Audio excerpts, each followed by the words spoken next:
Hello, everybody. It's great to see all of you joining us from all over the country. Thank you so much for tuning in today with this very special webinar with our friends from Focus. My name is Mike Josephs, and I'm the Director of Marketing here at eCatholic.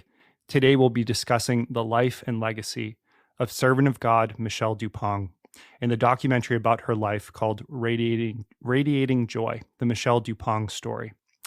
We will also discuss how you can help promote the film, including how your parish can receive beautifully printed posters completely free of charge. They actually just arrived yesterday. I have one right here if you can see it. Be sure to stay tuned in till the end, and we'll go through how you can receive a poster just like that. So before I introduce our special guests, I want to mention that this webinar is brought to you by eCatholic. eCatholic is the engagement platform of the Catholic Church and serves over 7,000 parishes, dioceses, schools, and ministries with easy-to-use, effective, and integrated communication tools. eCatholic offers easy-to-build websites with powerful features designed with parishes in mind, intuitive online giving to unlock generosity from your flock, payment and registration solutions for any event, group messaging with the ability to add unlimited groups and members, live streaming and up to 4K resolution, and robust church management software that actually helps you make sense of your parishioner data. If you are a parish or Catholic organization looking to more effectively communicate with your flock, take a look at eCatholic. So many parishes have an ineffective and expensive mix of different communication tools that aren't integrated and frankly are outdated. eCatholic exists only to serve the Catholic Church and has helped thousands of parishes and ministries evangelize more effectively and efficiently. Learn more at ecatholic.com. Joining us today are three members of Focus. Jessica Navin is the manager of spiritual formation for Focus, the executive producer of Radiating Joy, and the vice president of the Michelle Duppong Guild. Stephany Anderson is a Focus missionary. She travels the country helping parishes and dioceses to invite their flocks to live their lives in an intentional, mission-driven way. Bartek, along with his team, provides prayer, encouragement, and training to help Focus missionaries work toward the recruitment and transformation of mission partners across the country. More importantly, Jessica, Stephany, and Mark knew Michelle in her earthly life, and they are here to share her story and legacy and also to discuss the film. Jessica, Stephany, and Mark, welcome. Hello, thank you so much for having us. So as we begin, could you tell us a little bit about your experience of Michelle and your relationship with her? Absolutely. I was a freshman at South Dakota State when Michelle Duppong was a second-year missionary. It was the very first year that Focus was at South Dakota State. And I met her as I walked through the Newman Center in the missionary holy hour, and I wanted to get involved in the Newman Center. Wasn't quite sure how. Grew up Catholic, but wanted to go deeper in my faith. And she was the missionary that kind of scooped me up and taught me about the faith, invited me into Focus discipleship, into her discipleship chain, and just taught me a lot about Catholic culture and prayer and modeled a beautiful faith for me. And Michelle and I were in Focus at the same time. And we didn't interact much when she was in Focus, but when she left Focus and pursued work in her home diocese and eventually got sick, she contacted me for prayer requests for her health. And I prayed with her right before her major surgery and organized prayer vigils for her during the year that she was sick. And one thing, obviously it's in the name of the title, joy. And, in talking with you all right before we joined here live and also, some members here at eCatholic who knew Michelle as well in her life, talked about her joy and how she radiated that joy. Could you each talk about that? How did she live her life out with joy, and how did she live her faith during her earthly life? In an extraordinary way?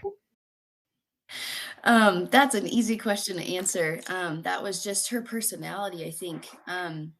She was very vibrant as a personality. She wasn't necessarily somebody who, when you walked into a room, she was going to grab everybody's attention and be the storyteller in front of everybody. But she was an entertainer, and she was She loved to make sure to find the person who needed a friend in the room. And the one thing that I remember about that I can still hear in my mind is her laugh. I can hear her laugh so well.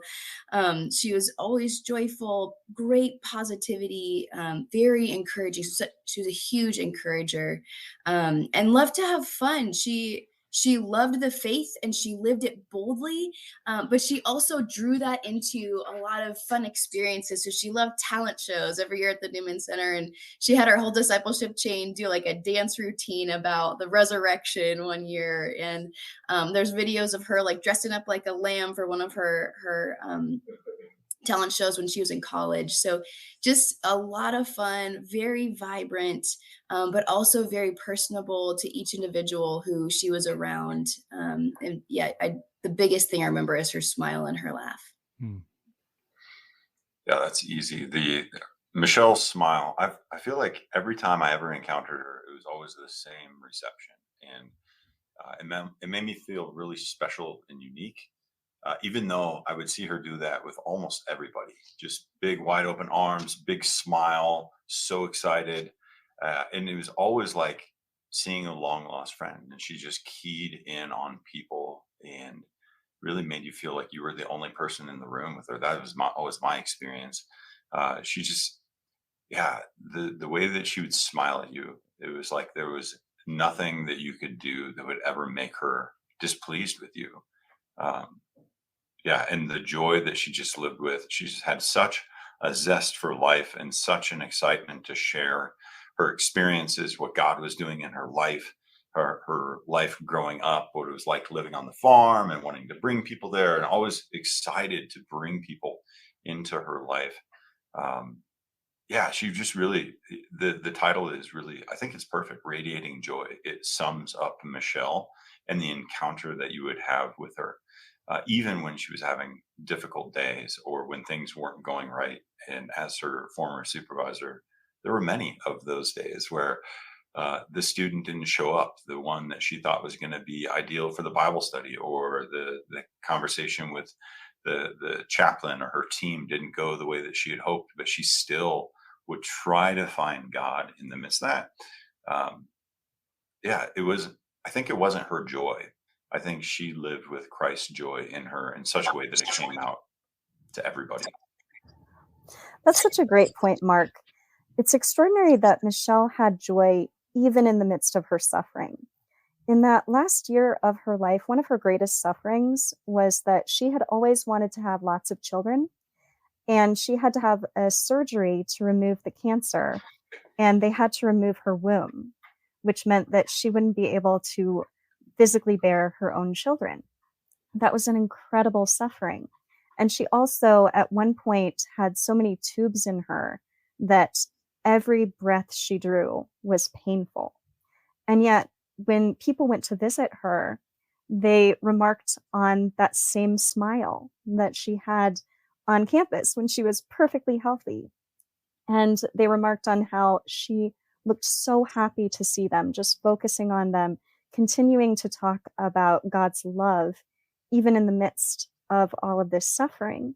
She had tremendous faith as a campus missionary, but that faith really deepened when she got cancer. And she continued to have that extraordinary joy in Jesus. That's beautiful.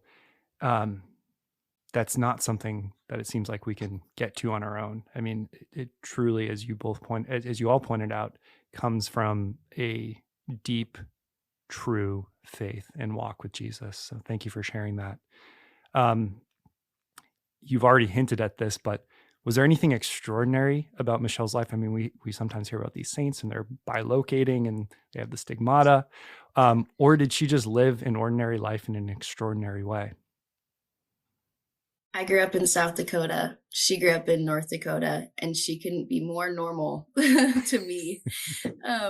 She grew up on a farm. My family has a lot of connections to farms. There wasn't like she had a beautiful faith. She was faithful to mass, to her holy hour. Um, she was driven to share the faith with the students on campus when I was a student, and even past that as watching her as a friend in the different stages in her life. But I didn't notice anything different necessarily between her and the other missionaries that were passionate about sharing their faith. And I wanted to be like that, and she made that attainable. She showed me what it meant to say yes, to be in a relationship with Jesus, to know him personally, to want to share him, and that I could do that, and everybody else on that campus, you could do that. It just came with little decisions. I remember one time her just teaching me about fasting and giving up things that we love. She was talking about, if you can be faithful in the small things, you can be faithful in great things. And I remember her talking about giving up Lay's potato chips. And she's like, I know it seems completely irrelevant or simple or little unimportant, that how are you really affecting your interior life or anybody else around you by saying no to these Lay's potato chips? But if you do that, that's going to grow your interior life. And then to see how that really did in her life, how, as Jess was saying, that last year of her life when she was suffering, she had practiced over and over self-denial and trust in the Lord, and that there is something far greater than my little self, that the Lord is moving and growing me. And she was able to say yes in the hardest test of her life. Yeah, Michelle was she was just very amazingly ordinary. Really a daughter of North Dakota. And I mean, not first, she was a daughter of the Heavenly Father, and she lived from that place. But it wasn't like, you read the stories of the saints, like you were saying, Brant or Mike, they weren't, she wasn't like levitating or just, she wasn't dictating 3 books in 3 languages or anything like that. But she had an extraordinary love for God and put that at the heart of everything that she did. And I remember praying shortly after they announced the opening of the investigation and thinking, it's so perfect because she's so accessible. She could be any person that you ever meet, and you would not, she doesn't have an entourage. She's not being followed around by lots and lots of people who are like, how can I be more like you? But everybody could be like her. She's the most accessible person I think that I could imagine. But the way that she lived it was extraordinary in such a way that it made you desire to be like her, and to think about, wow, the access to grace is there for me as well. How do I live that out? How do I pursue that? How can I have that kind of joy in the midst of it? And I think, one particular story, she was so ordinary that one of the things she told me that was most difficult, and Stephany, I'm sorry to tell you this, but one of the things that was most difficult for her to go from North Dakota State University to South Dakota State University to mission to the students there, she had such a heart for the North Dakota State football team and the athletics. And she's going over to the enemy, and she's like, it's really difficult to love these people because they're not my people. And that was a big hurdle that she felt she had to overcome to be able to be on mission to people who were on the other side when it came to athletics and things between the Bison football team and the Jackrabbits. So that was a big hurdle for her. And I think most of us be like, yeah, that would be difficult for me too. But she really did allow love to motivate her efforts. And it's kind of a funny thing, but I know a lot of people who, I would never want to go to my, the nemesis of my alma mater. And I think that's exactly what the Lord called her to do, and to teach her how to love in that regard, and those little funny annoyances or whatever it might be. She was really accessible, really ordinary, and lived it in such an extraordinary way. And she grew through it too. She wasn't always the same, the way that she went from year to year, and to see how she progressed in her commitment to prayer, her love of God, the way that she reached out to people, all of those things. We all can do that. I think it's really spectacular. She's a beautiful witness for how all of us can live in a life of grace. I think that's a really good point, Mark, that she wasn't born a saint. Sometimes we read ancient hagiographies of saints that make it sound like they were saints when they were babies. And it's true, Padre Pio did have visions of Jesus when he was 5.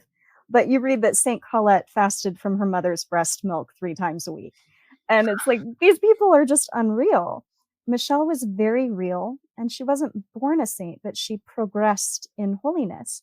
And the things that happened to her were not extraordinary. It's not extraordinary that someone gets sent by their work to a place where they don't want to live, or that even that they evangelize other people in their lives, or that they get cancer. But what's extraordinary about Michelle is that she did these things with a remarkable holiness that grew throughout her life.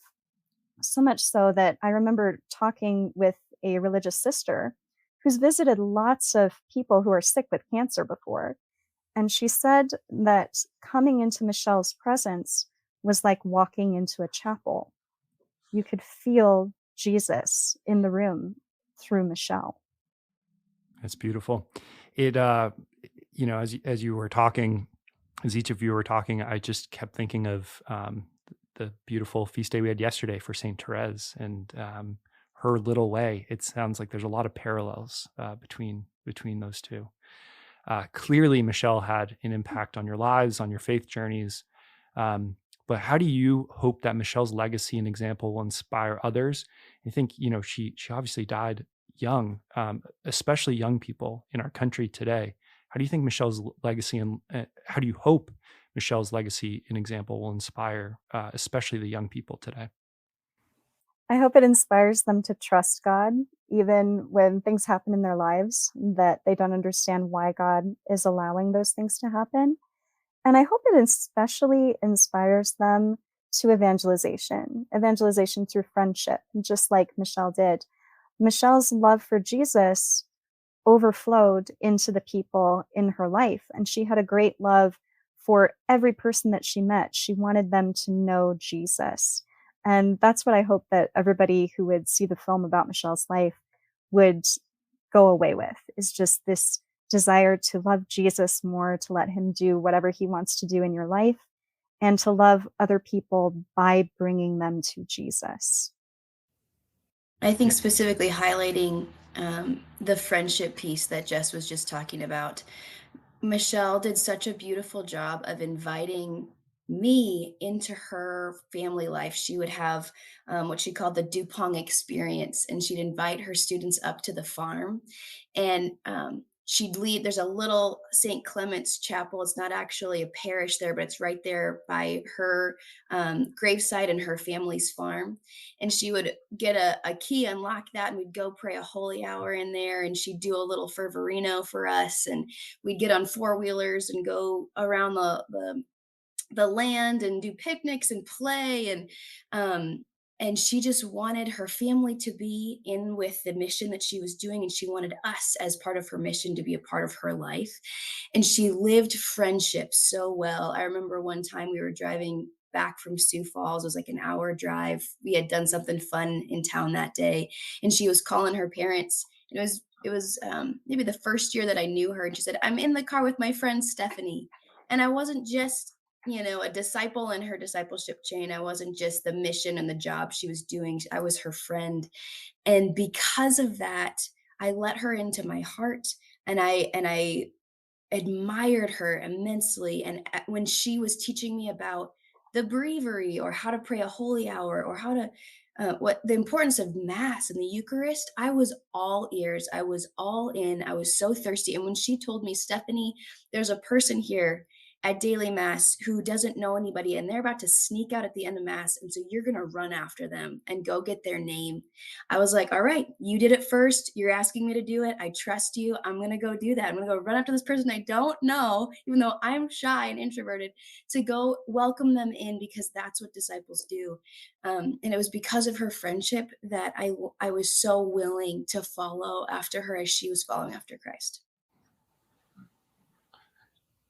Yeah, I hope that people see that we're all called to holiness. I think especially young people, that the plans and the intentions that I have for my life, that you have for your life, are nothing compared to the tremendous joy and peace and purpose that God has for you, and that the church offers you all the means necessary that you can be a saint. That there is nothing that stands in the way except our yes to him.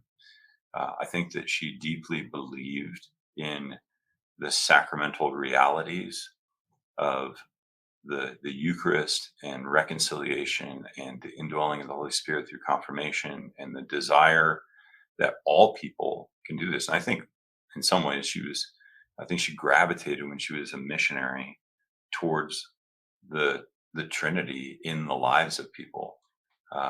When you're baptized, you have all the tools necessary to become a saint. And we talked about that. I think every meeting I ever had with her over the course of almost 6 years, every meeting we had, we talked about how God is calling us to be saints. And that is the only thing that really matters, is how to become a saint and how to bring others into that as well. And I think that she lived such a great witness, drawing people into it. And I think that's what she would want young people now to know, or any people. I don't think it matters your age, that you're called to be a saint. There's none of us that's not. God desires us to live in this light, in his love, in this grace. And you should say yes and come along. I think that's what she would say. Come along, come and see. Jessica, you are the vice president of the Michelle Duppong Guild. So just, practically speaking, right now she has the title of Servant of God. Could you speak to what exactly that means and where her cause is right now?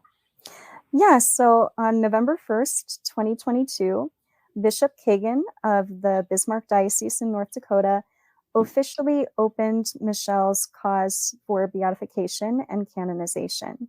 So when he did that, it automatically conferred the title Servant of God on Michelle.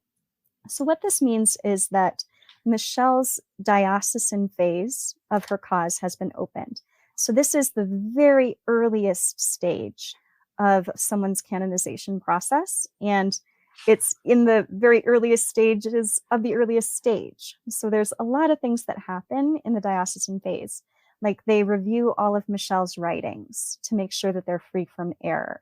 They interview people who knew Michelle to see if there is evidence of heroic virtue in the person's life. And so, because Michelle is in her earliest stages, we don't actually know if she's a saint. We can definitely hope that she is, but the church has a very thorough investigation process. So she is a servant of God, which means that she's not even yet venerable, which happens later on in the phase. And after the diocesan phase, if everything is approved and it's sent to Rome, and Rome approves, then you begin the Roman phase, which is more investigation into the person's life. The church is very thorough, and for good reason. And so what can those who feel inspired by Michelle's life and story, or go watch the film and just, wow, I want to be like Michelle, or I want to ask for her intercession, what can they do to advance her cause? And is it okay to ask for her intercession today? Mike, that's a great question. So I want to answer that question by first talking about what people can do to actually hurt Michelle's cause for canonization. So we're living in an unprecedented time in the church where social media is exploding. There's communication that is happening at a very rapid pace. And yet the church's process for canonization goes slowly for a reason. And so we can actually hurt people's causes for canonization by communicating in a way that would make other people think that the person is farther along in their cause than they are. So we don't know if Michelle is a saint. If people start calling her Saint Michelle, that can actually hurt her cause of canonization. So at this point in the canonization process, the church approves private devotion to the servant of God rather than public. So the difference is, I can ask for Michelle's intercession just as a private person. I can ask her to intercede for somebody in my life who has cancer, or for any number of intentions. But the church can't publicly invoke Michelle. So if people get excited about Michelle and they want to start having novenas in a church to her, that is public veneration of the person, and that's not allowed in this phase, and that could hurt her canonization process. So we want to do what the church permits us to do and not do what she doesn't. So what does she permit us to do? She permits us to, one, talk about Michelle's life and share her example, follow her example. And then 2, she permits us to ask for Michelle's intercession in a private way. And this can help Michelle's canonization process, because in order to advance in the canonization process, in order for Michelle to be beatified, she has to have a miracle attributed to her intercession. And so if people are asking for Michelle's intercession, particularly for really big things that could be miracles, that could help Michelle's cause. So we want to encourage everyone to ask Michelle's intercession in a private manner. And then if you receive any favors through her intercession, please contact the Michelle Duppong Guild. Excellent. And Brandon, feel free to drop that link in the chat or flash it up there for the Guild website up on the screen, and folks can learn more there. And I believe Jessica, get in touch with you or other members of the Guild if they have questions or if they receive a miracle, if that's God's will. All right, we are going to transition to questions specifically about the documentary, and also get into how all of our beautiful parishes and Catholic organizations that joined us today can help promote the film. Before we do that, Brandon, I think we have a trailer ready to go. If you have that queued up, we'll go ahead and show that, and then we will join Jessica, Stephany, and Mark again for some more questions.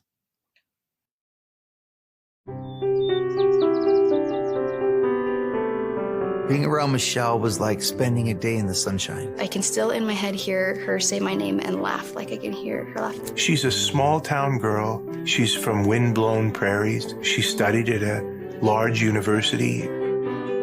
She got sick, and she passed away after great suffering. The Lord's using her life, continues to use Michelle's life to impact people. Watching the All Saints Day Mass, to hear a bishop of the church, a successor of the apostle, read the formal decree. I am initiating the cause of beatification and canonization of the servant of God, Michelle Christine Duppong. About a friend of mine was just wild. What she always wanted to do is really happening.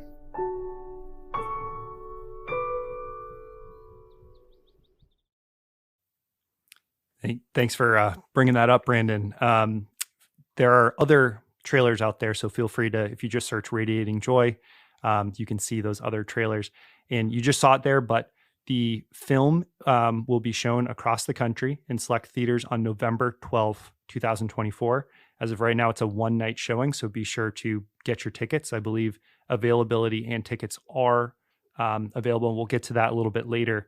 But definitely go watch it, encourage your parishes to watch it, and we'll get into more of the logistics of that here at the end of the webinar. But as we keep going with questions, what inspired the documentary, and what did the process look like to create it? We were talking about this a little bit before, and I don't think that a nationwide documentary film was really the initial goal.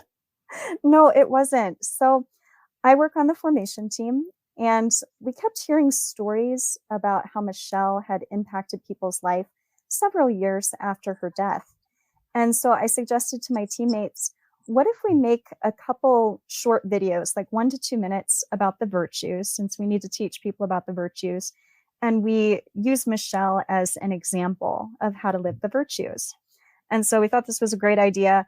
And then suddenly it snowballed, and Stephany and I were driving through a blizzard to North Dakota to make a little short documentary film about Michelle. But again, that was just supposed to be for our own staff, to lift her up as an example of a missionary disciple.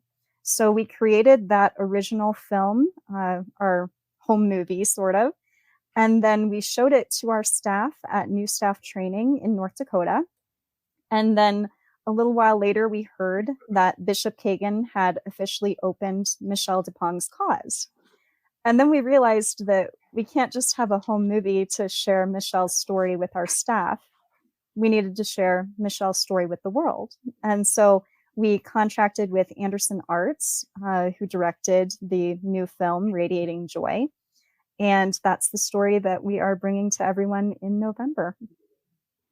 Excellent. And what can viewers expect from the documentary? You just hinted at it, but what can they expect? I think they can be expect to be inspired Mm. by Michelle's life and desire to grow in holiness.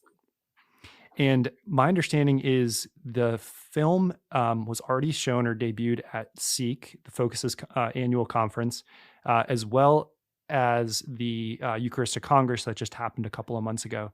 Can you tell us how the documentary was received at those events? Yeah, people loved it. We had about almost 2,000 people at Seek and about 800 at the Eucharistic Congress. And I wish we would have planned to have tissues in the room because there were lots of people crying, coming up to us afterwards, telling us how much they loved the film. We even had people who had suffered through cancer come up to us after the film and say, "This really inspires me to offer my suffering to God for the salvation of souls." That's beautiful. Who would you encourage to go watch this film, and where's the best place to get tickets?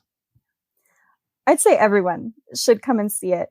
Mark, you've got a very large family with some little kids. Can you speak into who would find it age appropriate for kids?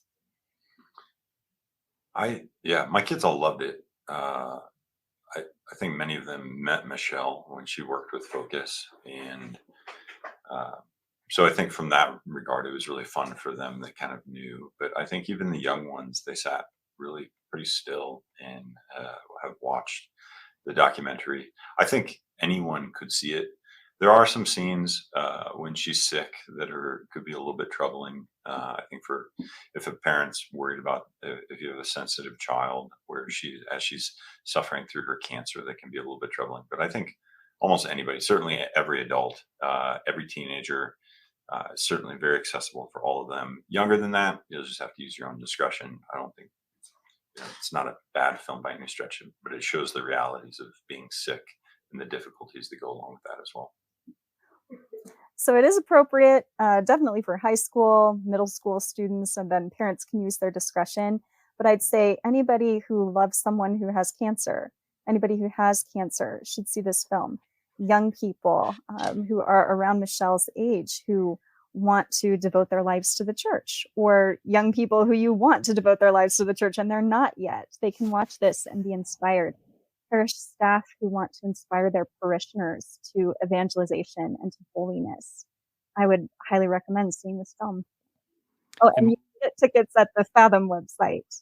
Excellent. Brandon, if you want to put that link up there, fathomevents.com, or if you just search Radiating Joy, the Michelle Duppong story, you'll easily find those links.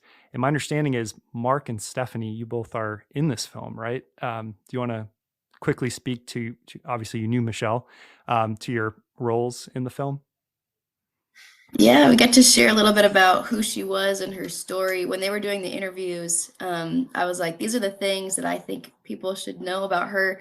And it was just a lot of her, just like you had already highlighted, her down-to-earth personality, her approachable way that she knew the Lord, her passion for inviting Jesus to people's lives and inviting people into a life with Jesus. And so we just get to share our stories of how we knew her and what she was like. Very much. It was kind of questions on how the way she lived her life, the way she encountered relationships, and in particular, my relationship with her, and how that continues to echo to this day, how I'm continually reminded of the lessons that she brought out through the ups and downs of life on mission. Just telling a little bit more of her story throughout, growing up and everything, her experiences, and then what life on mission was like, both within Focus as well as when she served our Lord at the Diocese of Bismarck, and just reflecting on what we can all take from that and what are the lessons that still impact us, I think impact everyone today. Excellent. And I want to put we'll get into the logistics now of how parishes and Catholic organizations can share this film. But I want to put that rallying cry out to everybody. Some of you may have joined us for the Jesus Thirsts film back in, I believe that was May or June. And thank you for all those who requested posters, who promoted things in the bulletin. I know that we heard that impact made for a huge success for Jesus Thirst, and we're hoping to do the same thing for this film. as we spread the word of the beautiful example of Michelle's life. And so a few ways that parishes can get involved. Brandon, if you have the link, feel free to put it up. We've printed a large number of, again, these beautiful full-size posters. They do have, if I can get that in the frame, a QR code here that will bring you right to the ticket website that Fathom has put together. It's a beautiful poster. It's got that beautiful photo of Michelle that you saw in the trailer, and that's also been featured on this webinar. I would highly encourage you to go and request those posters. eCatholic has paid for the printing of these. We're paying and covering all the shipping costs. There's no cost whatsoever for the parish. My one ask is, before you fill out that form, just make sure that there is a viewing in your area. This is showing in major markets. It is showing nationwide, but make sure that there's a viewing in your area. And if there's not, there are ways for you to potentially request one. So Brandon put up the links right here. ecatholic.com/joy is where you can go and request your poster. Right now, we're shipping 200 of them. So those went very quick for Jesus Thirst. So make sure to claim yours today. You can also visit fathomevents.com again for specific information and tickets. Also, I believe on the Fathom website, there is a link. If I remember correctly, it's on the bottom right of the page where you can request group sales. So if there is no showing in your area, or if there's just an overwhelming amount of interest and you'd like to request additional showings, you can do that through the fathomevents.com website. Brandon, if you have that specific link for group sales, feel free to drop that in the chat as well. Also, from what we learned with the Jesus Thirst film, it doesn't hurt to get in contact with your local theater or the manager of your local theater when they hear the possibility of even selling 40 or 50 tickets, and the popcorn and the candy that they'll also sell. That can also highly encourage them to reach out to Fathom and try to get showings in your area. So highly encourage you to do that. In addition, Focus has put together a number of resources, bulletin inserts, examples of emails that can go out. I believe there's a whole bunch of other goodies that you guys can print and share. And that's available at ecatholic.com/joy. It's also available on the Focus website. Jessica, do you want to speak a little bit more to what is in that resource kit? Yes, in that resource kit, you can find the trailer. You can find a bulletin announcement, a pre-written announcement, flyers, movie posters, and social media graphics. And I would just like to mention the Duppong family gave us the photos that we are using to promote the film. And you will not find a better family than the Duppong family. They are so kind and generous and such faithful people. We want to make sure that we honor them by only using the photos that are provided on this resource page website to promote the film. You could Google and maybe find other images of Michelle, but these are the pictures that the family has said we can use to promote the film. So we would ask people to use the resources on this page and only those resources. And the link is up there on the screen, focus.org/Michelle Duppong/resources. I'm sure if you Googled that as well, you could find it there. You could find it online pretty easily. Brandon, do we have any questions coming in from the audience? We do want to open up for Q&A. So if anybody has questions, feel free to put it in the chat. And Brandon, I am monitoring the private chat right now, so feel free to drop any questions in there and I will bring them up. All right.